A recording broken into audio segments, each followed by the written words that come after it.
Umiilaw yung signal and then power. Dito naman, wala siyang power, walang signal. Okay, salisi sila, no? Audio line na 2G Alpha A1000.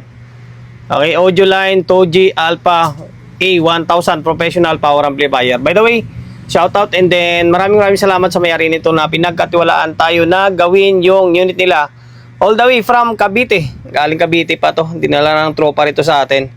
Ngayon, sa combo namin parang wala na, nakakalimutan ko na eh. Ngayon tayo na lang bahala kumbaga. Ayun, naka-plug in na yun sa may bulb. Ngayon, pansinin nyo ha. Dito, power and then signal umiilaw. Okay? Umiilaw yung signal and then power. Dito naman, wala siyang power, walang signal. Okay? Salisi sila, no? Ito, walang ang ilaw as in. Ito kasi yung power, signal, and then DDT. Yung DDT niya, ano yan? Protect, sleep, DC temperature. Okay? Ngayon, may nakakabit na speaker to eh. Ayan, may nakakabit na speaker yan. Laptop natin gumagana. Pero wala siyang audio. Wala man lang indicator. Wala. Ibig sabihin, walang audio, no? Wala talaga yan, siyempre. Ngayon, alamin natin kung bakit wala siyang audio. Nasa control ba? Or dito sa may buffer. Okay, bago natin simulan to, bago natin i-troubleshoot, siyempre magpo-promote muna tayo kagad ng YouTube channel natin. So, kung hindi pa nakapag-subscribe, subscribe ka. Kasi nga, goal natin ngayong taon is 100k subscriber. 100k subscriber. Makakamit ko yun sa pamamagitan ng tulong nyo, siyempre. Kung hindi pa nakapag-subscribe, subscribe ka, pindutin mo yung bell button sa gilid, select mo yung all. Yan, kapag napindot mo na yan, manonotified ka kapag meron tayong bagong upload na video. Nag-upload tayong video, isang beses, dalawang beses kada araw. Okay? Ngayon, simulan natin. First thing to do, unang gagawin natin dito ay mag-biasing muna tayo. So, tayo ng biasing niya. Tingnan natin kung may bias or wala. Kasi nag-relay naman eh. Ngayon, dito, meron baliktad. Parang gumalaw yung biasing niya eh. Kaso wala baliktad.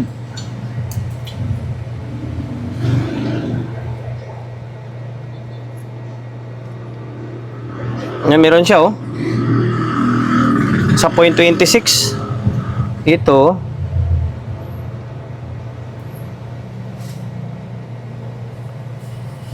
ayaw magpatusok ah.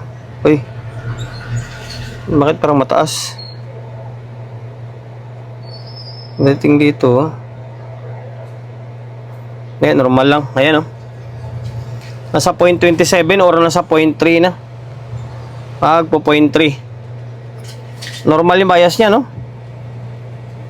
Normal, oh. Okay, ang alamin natin kung bakit wala siyang audio, tapos bakit umiilaw yung signal dito. Tapos yung isa, bakit hindi to nagpa-power. Yan, abangan nyo, balikan ko kayo ah. Ang problema is eto, parang hindi yata nag-relay ito. Nagtitrigger ang relay, pero bumabalik. Tingin ko kwan siya eh. Pag trip niya, dapat power. Ang dating ito parang protect to eh. Parang protect yung dating niya na once na mag-trigger, mawawala. Medyo hindi ko gets eh. Kasi dito normal ito eh. Gumagana ito eh. Ngayon, ito, pansinin nyo. O natin.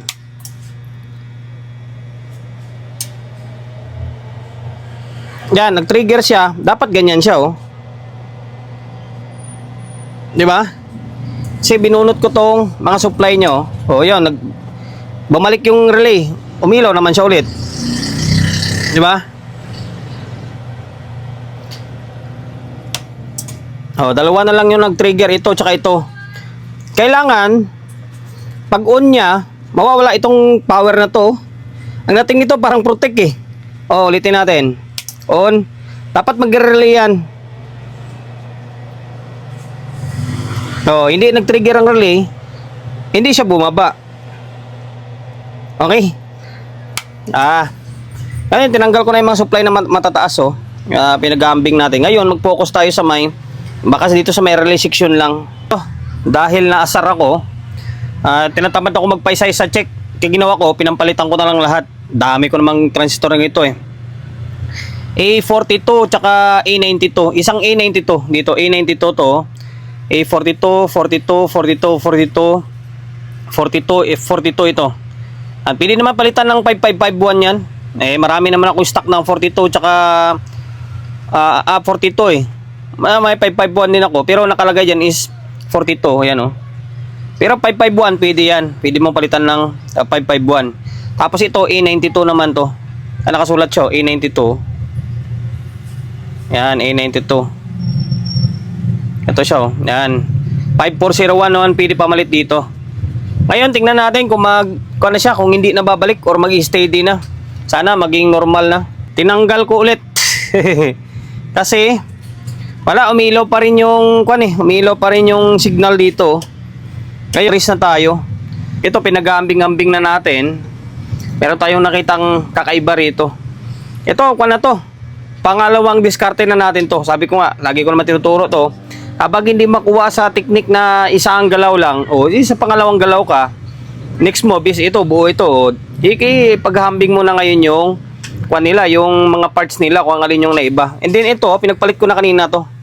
Ito parang niya, yung OP amp niya. Pinagpalit ko na to. Yung ito, dito galing yan. Tapos yung ito, dito galing yan. Na okay pa rin, working pa rin naman to eh. Gumagana pa rin eh. Ngayon, ito, rekta na lang natin. Ito siya, ito to. Pansinin nyo to. Ito, shorted siya oh. Ilapit natin tester natin.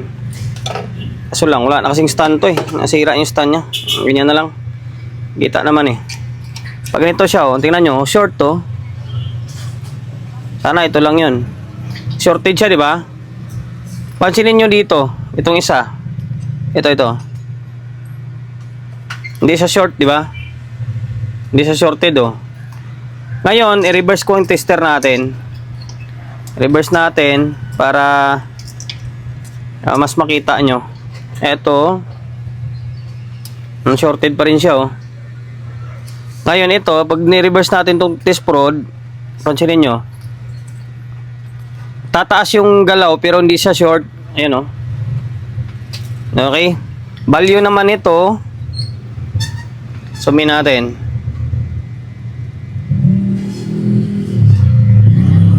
9018. Tapos magkasama yung kanya no. Yung gitna at saka gilid. C9018. Hanap tayo ng C1918 yan. Saan yung isa? Ito to. C9018 talaga siya oh. Di ba? Sana yan lang yan. Ngayon kalasin ko to tapos palitan natin. Tingnan natin kung ano mangyari. Proceed tayo. Buo pala ito, binaklas ko, tapos chinik ko, buo ito. Alam nyo kung ano yung shorted? Itong mga diode nya. Ito, inangat ko. Kasi connected to dito. Papunta yan dito. Value nito ay 4733. 5.1 volts lang. Okay? Shorted. Buo pala ito. Kapag nasa board siya, buo. Yung kinalas ko. Ay, pag nasa board siya, shorted. Pag dito sa may labas, buo. Oh. 'Di ba? Hindi siya short to. Oh. Buo. Ngayon, ito yung sira oh. 4733 na to na diode oh. Ngayon, ito isa, inangat ko to parehas eh. Itong isa naka-reverse na to ah. I-check natin. Tingnan nyo. Shorted oh. 'Di ba? Short siya oh. Yan, shorted. Ngayon itong isa, same din. Shorted din ito. Oh. Yan. Pambihira na yan. Buo pala to. Balik natin to. Tapos ito palitan natin. Hanap tayo ng pamalit natin. 4733, 5.1 volts to kapag search mo sa may Google. Okay, kalasin natin. Napalitan na natin yung dalawang Zener diode. Okay. 5.1 volts yun na. Ngayon, check natin kung magiging parehas yung kanila. Yung reading sa may kabila bago natin ibalik. Okay, dito parang mataas pa rin to ah. Mataas dito, tapos dito oh, hindi dapat gagalaw oh. Dapat ganyan siya, hindi gagalaw dapat. Dito, meron. Okay, double check pa natin. Ay, ito parang biak to. Ito to, parang biak. Yung 1KB na 101. Check natin. Check natin. Dito, dapat ganyan. Kasi ito, kailangan ma-check natin tong linya na to. Okay, goods. Pagdating dito, dapat hindi siya papalo, ganyan lang. Tapos dito,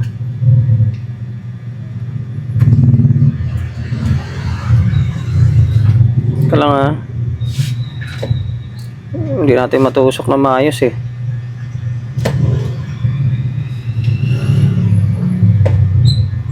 Oh, shorted oh. Okay, short siya kasi parang biak oh. Mapapansin nyo, di ba? Parang biak siya oh. Yan, 101 na 1KB. Okay, baka ito lang to. Ngayon, katiri natin. Okay, katiri natin, tingnan natin kung ayan, nakangat na siya. Check natin kung talagang shorted yan. Parang shorted eh, kasi biyak na siya eh. Okay, ngayon dito. Okay, nawala yung short oh. Ngayon dito sa may 1KB, confirm, sira nga siya oh. Shorted. Oh. Shorted siya. Ngayon, tanggalin natin yan, tapos palitan natin. 1KB na 101. 1KB. Na, ngayon, hanap tayo ng pamalit ulit. Pambihira na yan. Okay, bali, ito na. Napalitan na natin to. 101 na 1KB. Hanap lang tayo sa mga board ng TV. Marami yan eh. Ngayon, double check natin pagtataka nun, sira. Ngayon dito. Okay, ganyan siya. Tapos dito. Okay, parehas. Ngayon, i-reverse natin. Dapat wala tong palo eh. Teka lang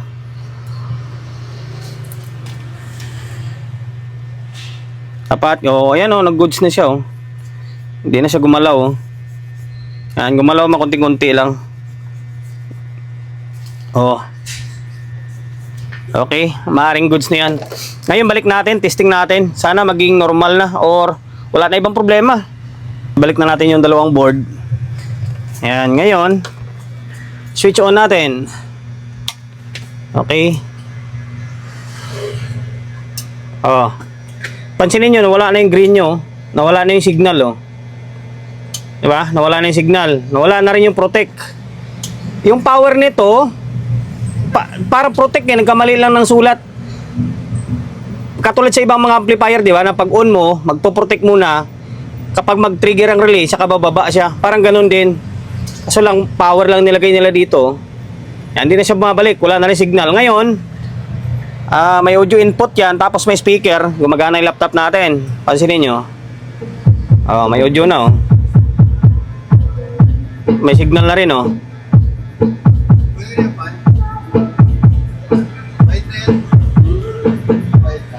Okay. Goods na yung channel to. Problema natin dito.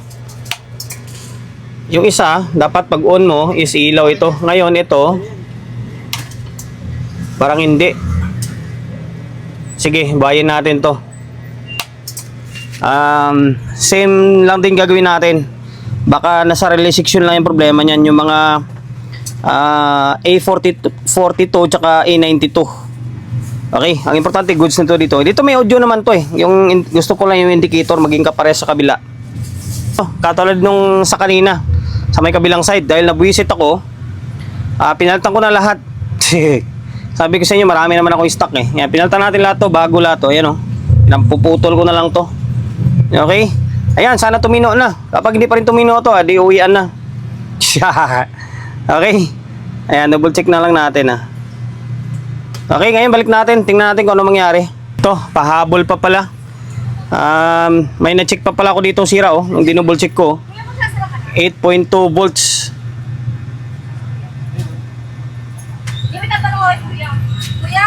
Ayun. Okay, saan ba tayo? May customer kasi. Ito, 6.2 ba ito o focus natin? Focus ka. Ayan, 8.2. 8.2 volts. Ito siya, tingnan nyo. Shorted to eh. Baka ito lang to, kaya wala siyang delay. Sana nga, ito lang. Papansin nyo, pwesto natin na maayos yung tester natin. Dami namang problema yung unit na to, no? Ito, inangat ko na siya. Inangat ko na, oh. Ngayon, check natin. Tingnan nyo, naka-reverse ako, ha. Oh, shorted siya, oh. Naka-reverse na yan. Forward natin. Oh, shorted talaga siya, oh. Oh, di ba? Ngayon, hanap tayo ng pamalit na naman nito. 8.2 volts naman. Mga sinner diode yung nadadali, no? Okay, 8.2 hanap ako, ah. Sana tumino na. Hanap tayo, second hand. Bihira na yan, no? Wala tayong stock, nahirapan pa tayo maghanap. Ngayon, check natin kung buo to. Yan, dapat ganyan siya, oh. Ba? Okay, balik natin kasi gabi na. Uwian na. Ibalik na natin. Ayan. Baka buo yung mga transistor na yun eh. Napalitan ko lang. Okay lang, marami naman tayo niyan eh. At tinatawag na trying error hanggang sa na makuha mo yung sira eh. Ngayon, whook! Okay. Yan, umilaw na siya, oh. Oh. Diba? Nawala na parehas. Ulit, take 2. Oh. Diba? Ngayon, laptop natin, play natin to. Ayan, naka-play na. May speaker na nakabit mula kanina pa yan. Okay.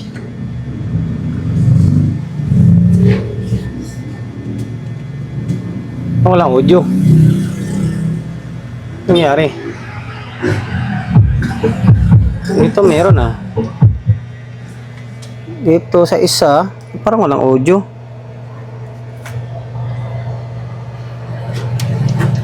Double check natin. Bakit wala? Meron eh, oh. May kindat eh. Dito sa speaker. Meron eh, may kindat dun eh. Balitin nga natin. Bira, oh.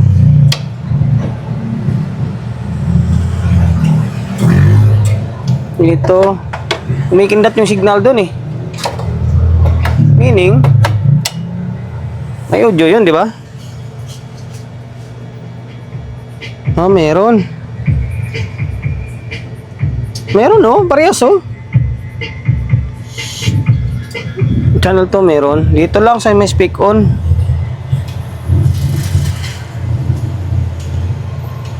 Baka dito, ay. Dito nga. Maluwag. Balyahin natin.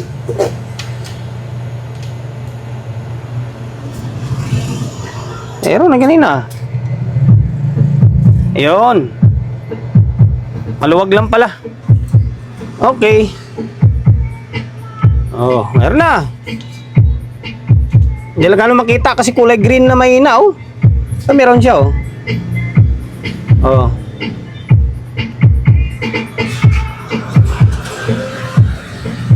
Copyright pa tayo. Ngayon, diba nandito, mga pinutan na to. Okay na, working na eh. Audio, may audio na siya eh. Ayan, oh, magkalabog. Oh. Ito, hindi pa na tornilyo maigi to. Yan, okay na. Ulit. Antayin natin. Kailangan umilaw tapos mawawala. Whoop! Oh. Yun, oh. Grabe. Kailangan mabusisi ka talaga sa ganitong klaseng sira. Okay, hanggang dito na lang. Sana nakapagbigay idea tayo. Yung Zener diode is dalawang 5.1 tapos 5.1. Yung isa ay 6.8. Ayan. Yun lang, mga Zener diode. Kailangan marunong ka talaga. Tapos yun, pinapapalitan na nga natin yung mga transistor eh. Okay, sana nakapagbigay idea tayo. Wako lang kung mayroon pang itong unit sa market ngayon. Ba? Parang hindi nagano siguro or sa galing ibang bansa pa to. Ayan, sir ng taga Cavite. Maraming salamat sa pagkakatiwala mo ng unit mo rito sa akin, ha. Okay na. goods na itong unit mo ulit. Nasa normal mode na. Yun o. And then, dahil umabot ka sa part ng video natin na ito, at hindi ka pa rin nakapag-subscribe. Sabi ko nga sa inyo, goal natin ngayong taon is 100k subscriber. 100k subscriber, makakamit ko yun sa pamamagitan ng tulong nyo, siyempre. Kung hindi ka pa nakapag-subscribe, subscribe ka, pinutin mo yung bell button sa gilid, select mo yung all. Yan, kapag napindot mo na yan, manonotified ka kapag meron tayong bagong upload na video. Nag-upload tayo ng video, isang beses, dalawang beses kada araw. Okay? Kulang na lang dito is i-compressor ko. God bless and then peace atin lahat.